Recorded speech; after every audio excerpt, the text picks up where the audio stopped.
Hello friends, मैं doctor Rajesh Kumar Pal अपने नए वीडियो में फिजिक्स के एक नए टॉपिक के साथ फिर उपस्थित हूँ।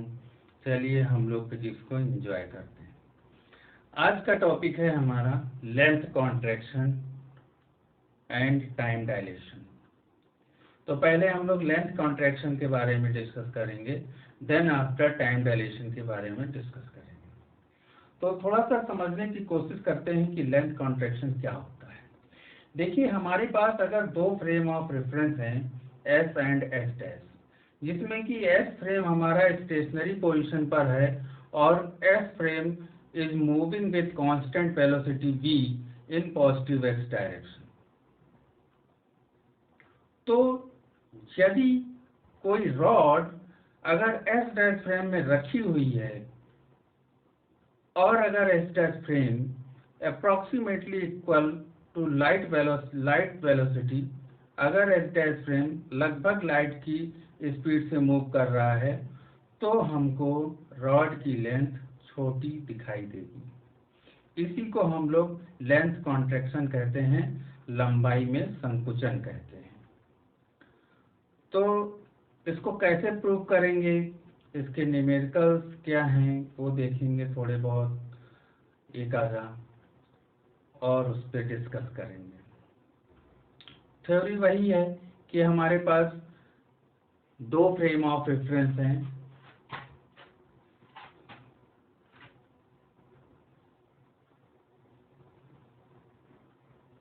लेंथ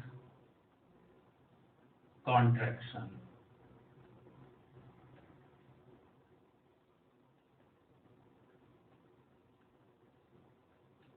लंबाई संकुचन। देखिए क्या होता है, हमने माना कि हमारे पास दो फ्रेम ऑफ रेफरेंस हैं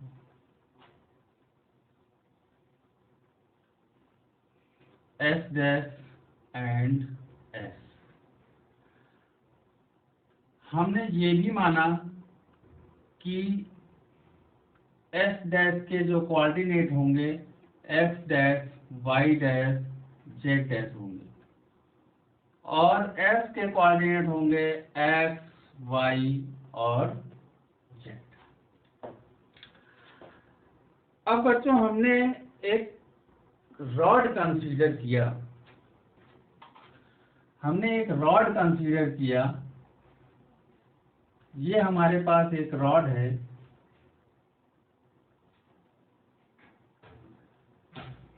जिसकी लंबाई है L।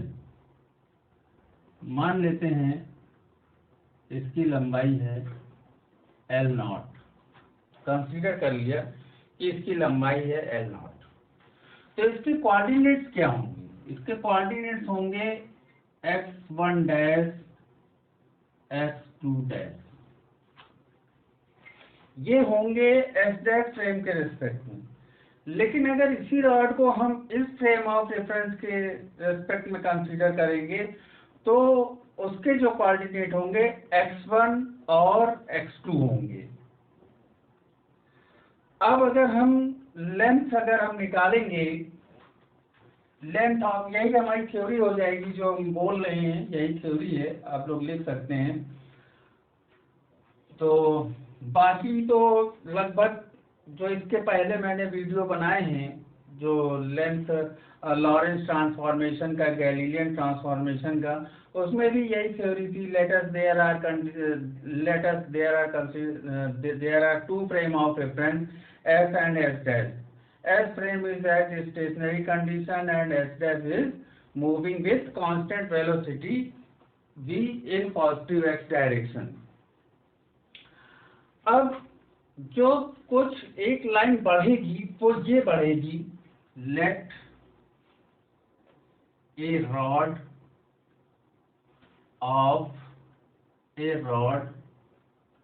Is kept in frame S dash. ये हमने कंसीडर किया कि एस डैश फ्रेम में एक रॉड रखी हुई है और एस डैश फ्रेम में अगर रॉड रखी हुई है तो उसको हमने L0 माना था उस रॉड की लंबाई होगी x2 dash minus x1 dash. अब इसी तरीके से अगर हम रॉड की लंबाई को कंसीडर करेंगे एस फ्रेम के लिए, तो लेंथ ऑफ रॉड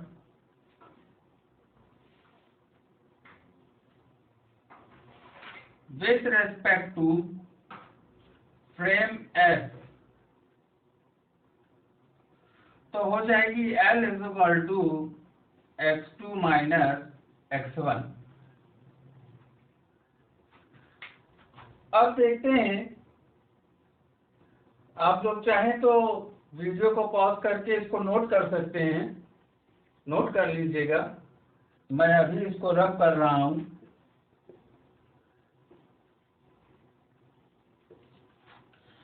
अब देखिए बच्चों, लॉरेंस ट्रांसफॉर्मेशन में हम लोगों ने x डैश की वैल्यू को फाइंड आउट किया था। पिछले वीडियो में मैंने बताया था लॉरेंस ट्रांसफॉर्मेशन। अगर आपने नहीं पढ़ा है तो प्लीज वहां जाकर के आप पढ़ सकते हैं। मेरा लास्ट वीडियो आप देख लेंगे तो मिल जाएगा आपको। तो लॉरेंस ट्रांसफॉर्मेशन में फॉर्मूला होता था from Lorentz transformation equation x dash is equal to x minus V T upon root 1 minus V square upon T square. अब देखिए, ये वैल्यू है हमारे पास, इससे हम यहाँ पे पुट कर सकते हैं। तो हमको वैल्यू मिल जाएगी L not is equal to x2 minus V T upon root 1 minus V square upon C square, minus लगा हुआ है यहाँ पर x1 minus V T upon root 1 minus V square upon C. हम यहाँ से कॉमन कर लेंगे root 1 minus V square upon C square को, अंदर मिल जाएगा x2 minus V T minus x1 plus V T. V T से वी टी कैंसिल आउट हो जाएगा, L not is equal to मिल जाएगा x2 minus x1 upon root 1 minus V square upon C square. अब देखिए x2 minus x1 को हम लिख सकते हैं L, तो हो जाएगा L 1 minus V square upon C square. अब ये हमारा फार्मूला बन गया लेंथ कॉन्ट्रैक्शन का।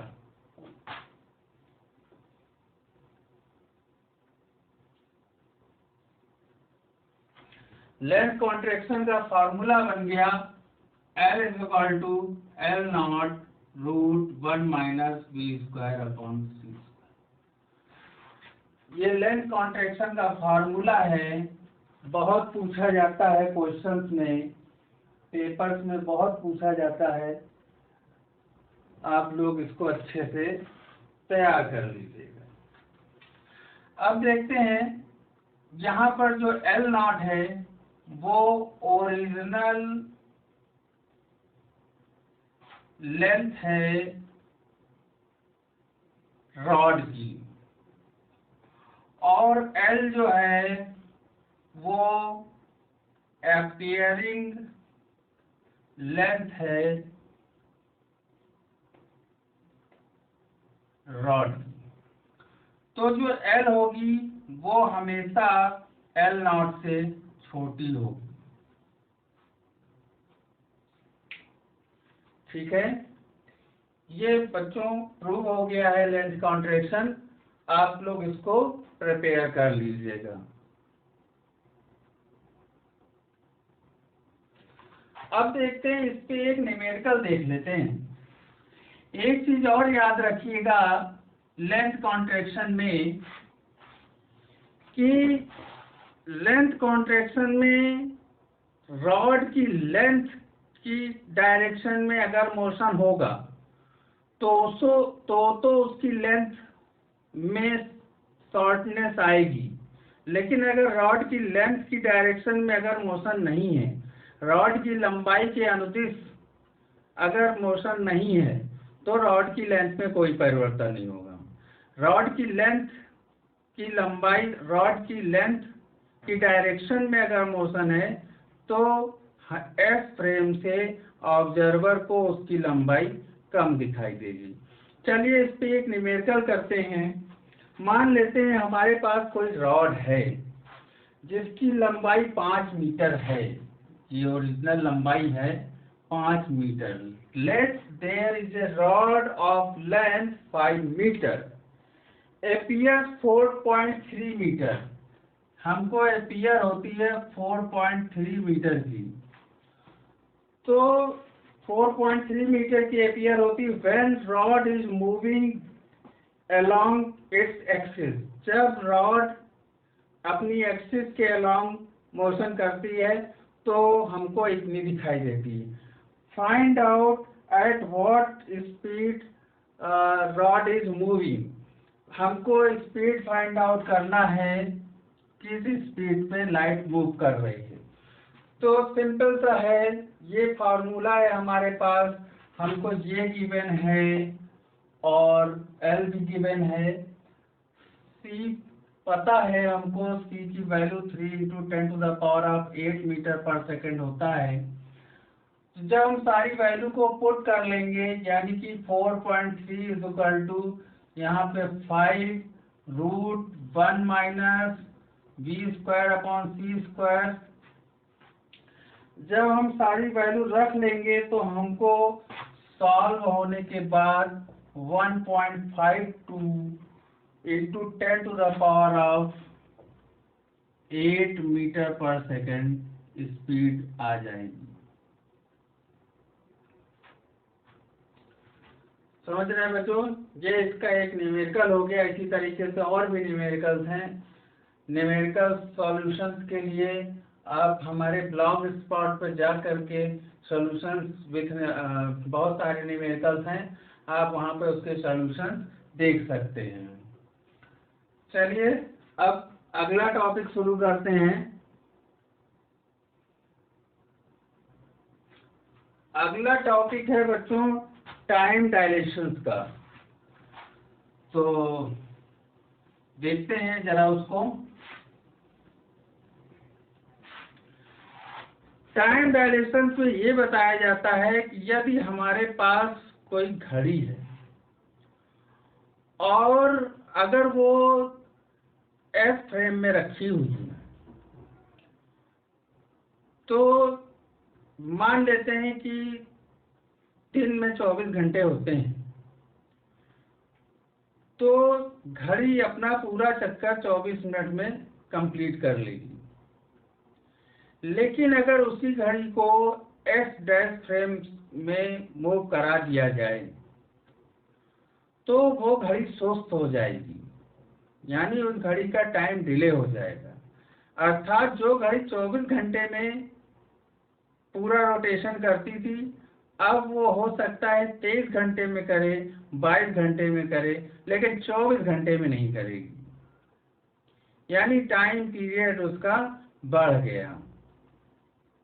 इसी को हम एक एग्जाम्पल के साथ समझते हैं, टाइम सुस्त होना किसे कहते हैं।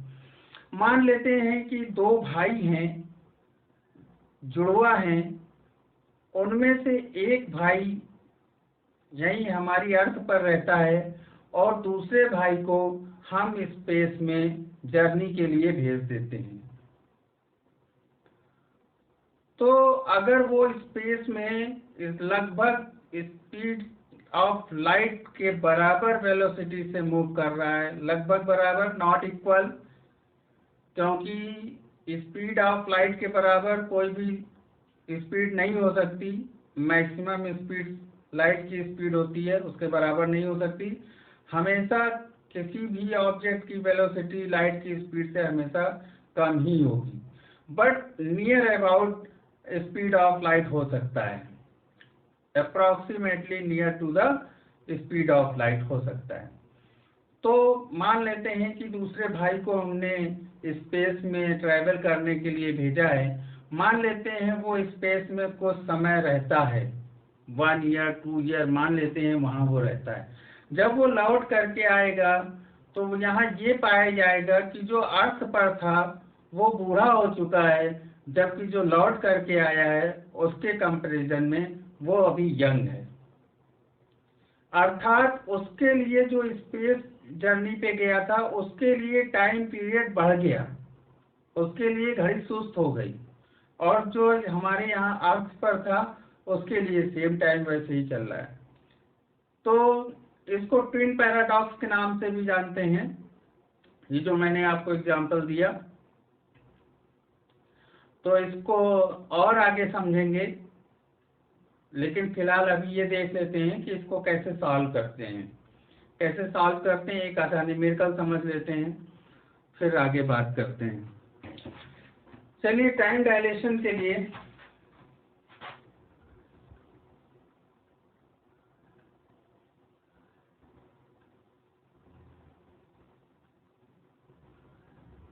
टाइम डायलेशन मान लेते हैं हमारे पास दो फ्रेम ऑफ रेफरेंस हैं। एज यूजुअल हम कंसीडर करते थे एस और एस डैश फ्रेम, इसके coordinate X Y and Z, इसके coordinate X dash Y dash and Z dash, O dash and O. हमने कंसीडर किया कि यहाँ पर एक घड़ी है, उस घड़ी का इंटरवल। अच्छा, इंटरवल क्या होता है भाई? इंटरवल क्या? इंटरवल होता है जैसे मान लीजिए अभी 12 बजा है, सपोज करिए, 1 घंटे बाद 1 बजेगा, 2 घंटे बाद 2 बजेगा। तो जब 1 बज जाएगा तो हम टाइम इंटरवल पूछेंगे तो वो 1 घंटा होगा। 12 से 1 के बीच में डिफरेंस कितना है? 1 घंटा, उसको हम टाइम इंटरवल कहेंगे। मान लीजिए 12 बजा है, कुछ समय बाद 6 बजेगा, तो टाइम इंटरवल कितना हुआ? 6 घंटा। तो ये टाइम इंटरवल हुआ। तो यहाँ पे जो टाइम इंटरवल है हमने मेजर किया delta T dash equal to, ये हो जाएगा T2 dash minus T1 dash. और इसी तरीके से ये इसमें मेजर करेंगे तो हमको मिलेगा T2 माइनस T1। ये फ्रेम हमारा लगभग स्पीड ऑफ लाइट के नियर स्पीड से मूव कर रहा है, और इसका टाइम बढ़ जाता है, टाइम बढ़ जाता है। मतलब जो भाई, 2 भाई थे, एक भाई स्पेस में गया तो लौट करके आया, वो यंग है, मतलब वो ज्यादा जिएगा, और जो भाई यहीं पे था वो बूढ़ा हो गया, यानी वो जल्दी मर जाएगा। तो इसके लिए टाइम बढ़ गया जो लौट करके आया था। इसका मतलब ये, वो टाइम डिले होने का मतलब होता है टाइम बढ़ जाना, ठीक है ना। जैसे हम किसी का वेट करते हैं, अगर वो सही टाइम पे आ गया तो ठीक, और अगर वो 10 मिनट लेट आता है तो क्या होता है? टाइम बढ़ गया। कितने मिनट बाद आया? 10 मिनट बाद आया, तो टाइम बढ़ गया। तो ये चीज हम यहाँ पर देखेंगे। देखिए बच्चों, time interval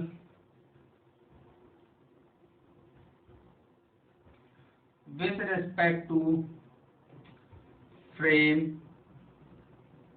S dash, S dash frame के रिस्पेक्ट में टाइम इंटरवल जो होगा delta T dash T2 dash minus T1 dash, ठीक है। इसी तरीके से time interval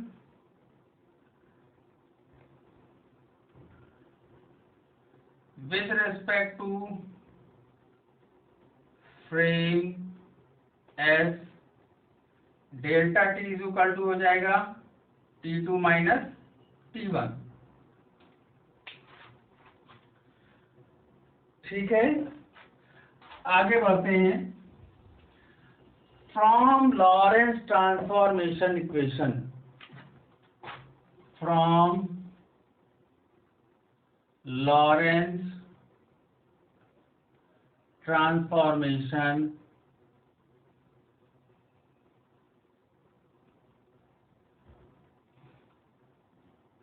equation, Lorentz transformation equation में था बच्चों T dash is equal to T minus X B upon C square upon root 1 minus B square upon C square. ये Lorentz transformation में टाइम का रिलेशन होता है।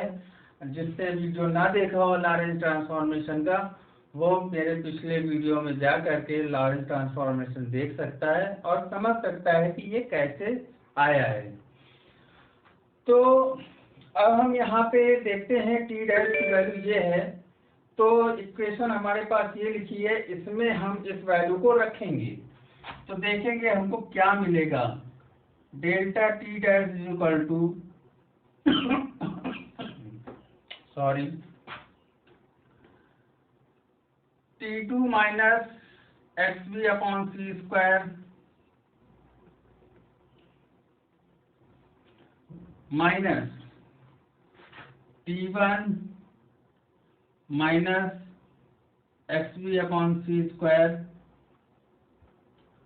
1 minus B square C square. Delta T dash is equal to, common कर लेंगे हम,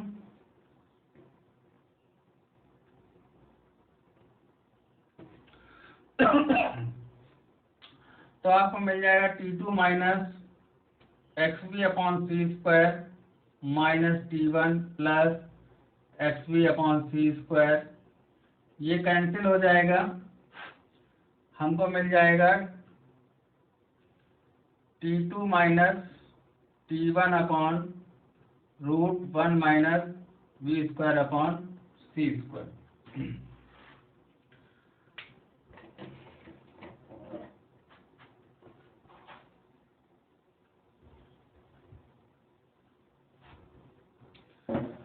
अब देखिए delta T dash equal to,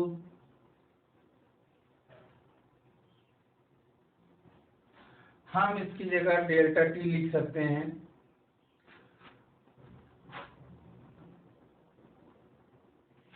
ये हमारा प्रूव हो गया। यहाँ पर delta T dash always greater होगा डेल्टा T से। Delta T dash appearing time है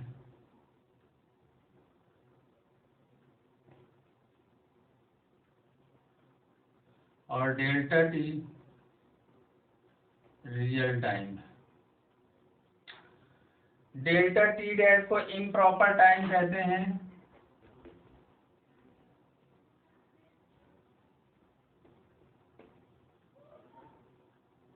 और इसको प्रॉपर टाइम कहते हैं। मेरा ख्याल है सभी लोगों को समझ में आ।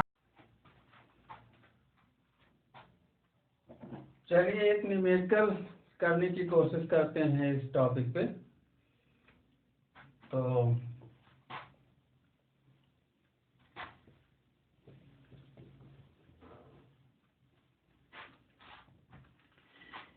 न्यूमेरिकल है, a clock is dilated by 10 second. मतलब एक घड़ी है जो 10 मिनट सुस्त हो जाती है इन ए मिनट, 1 मिनट में। एक घड़ी है तो 10 मिनट में सुस्त हो जाती है। Find the speed of clock. एक घड़ी है जो 1 मिनट में डायलेट होती है 10 second. Find out speed of clock. एक घड़ी 1 मिनट में 10 सेकेंड डिले हो जाती है, तो वो किस स्पीड से मूव कर रही होगी कि 1 मिनट में 10 सेकेंड मूव डिले होती है। तो हमारे पास जो प्रॉपर टाइम है, प्रॉपर टाइम वो है 1 मिनट, यानी कितना हो गया 60 सेकेंड। और इम्प्रॉपर टाइम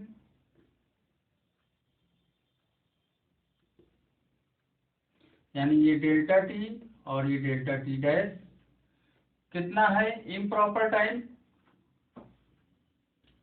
इम्प्रॉपर टाइम है 10 सेकंड बढ़ जाती है।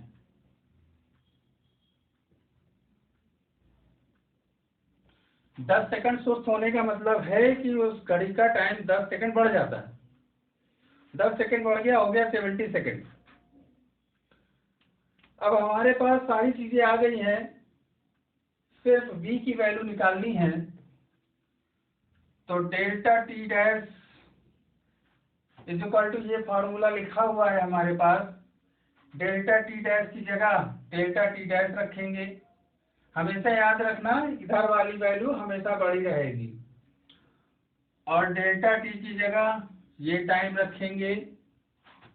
c की वैल्यू जानते हैं हम, और v फाइंड आउट करना है। तो हम बहुत आराम से निकाल सकते हैं। अब इसको कैलकुलेशन बचा हुआ है, कैलकुलेशन में आप लोगों पे छोड़ता हूँ। आई होप कि आप लोग कमेंट्स करके इसका सलूशन बताएंगे। तो आज के लिए इतना ही टॉपिक है, मिलते हैं हम लोग एक नए वीडियो के साथ। धन्यवाद।